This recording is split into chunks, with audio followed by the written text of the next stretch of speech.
educators, and welcome to your class on using the collaborative tools for the LG CreateBoard.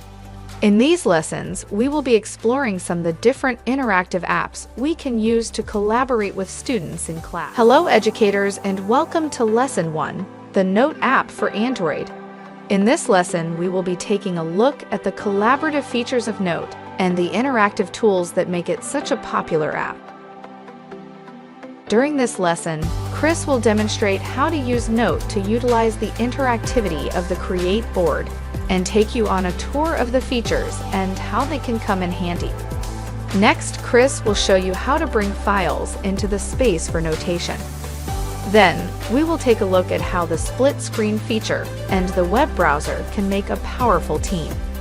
And finally, we will be including a YouTube playlist for you to take a deeper dive into Note and the great ways to use it on your LG CreateBoard. And now we will turn it back over to Chris to take us through our lesson. Thanks, Alex. We'll now take a look at our lesson on the Notes app. The Notes app is a great tool for writing, marking up the page, and sharing information with our students quickly and easily. Let's take a look at launching the Notes app. We can do that from the dock on the side and selecting the Note app if it's there, or selecting the Note app from the desktop. Let's dive in and look at all the features. Once it opens up, you can see we have a number of toolbars across the bottom. We have our pen tool, and that allows us to modify the thickness. I'll demonstrate that in just a moment, or the different types of tools that we'll use. I use pencil, keep it thickness and black. We have our eraser, which allows us to erase different sections, clear all, rulers, shapes, all sorts of shapes and manipulatives that we can move around on the screen. Those are our 2D, those are our 3D, great for mathematics and helping students better understand concepts. We have the ability to insert tables. Why would we want to do that? Well, we may have students interacting with the board, coming up and interacting and doing specific things, and so we're going to add quadrants to the board. Okay? We also have the ability to do mind maps, and so when we are doing some creative thinking or we're working through a concept, such as, let's just use a great example here. I am going to insert text on monkeys. Let's say monkeys. Oops, change my font. Okay. And then we would want to use adjectives, and so we could say, or things that describe it. Live in forest or jungle.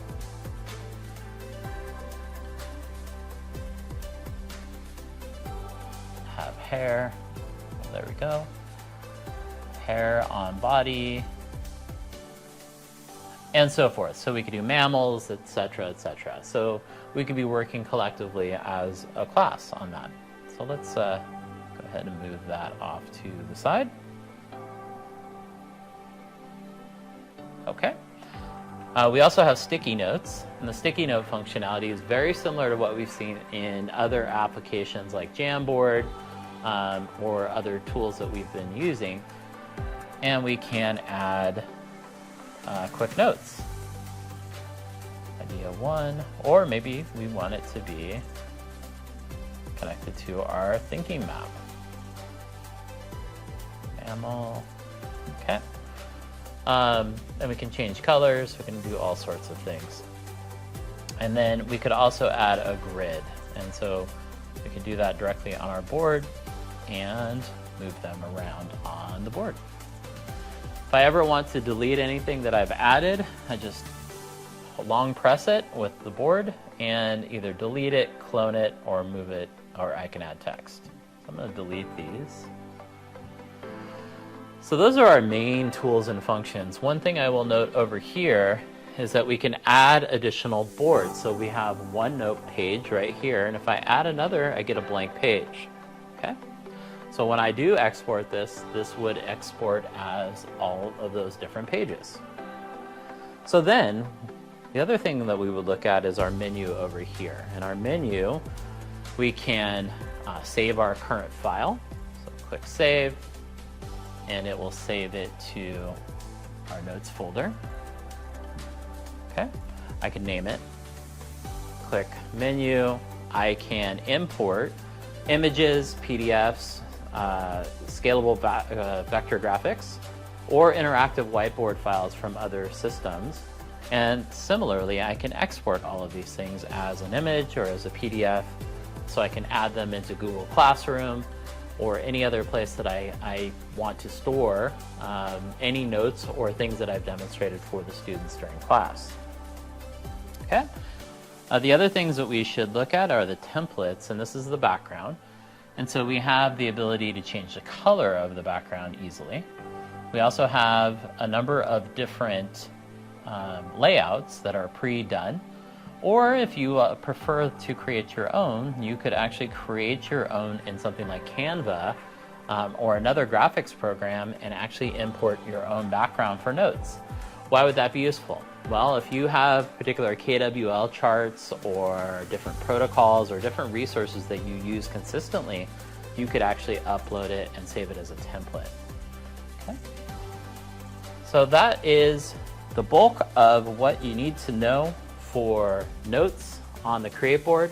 It's a great resources for capturing things in real time and taking information and change the font on that, taking information and capturing it on our board in a highly visual way. So I can take notes as I go. So note 1, note 2, terrible example, but the point being that I can have these two things side by side. My students can see the video, I can be taking notes as I go. I could pull up a mind map. Let's just erase this all and pull up a mind map, and we could be taking notes as we are watching something. So watch, pause, take a quick note, and so we're demonstrating that.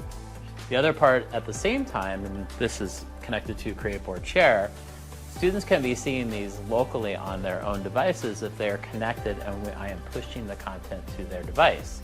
So not only are they seeing this up close, they're also seeing the notes that I am taking through this process. And that's the Note app. It's a great resource for building knowledge, demonstrating ideas for students, and connecting students to the information.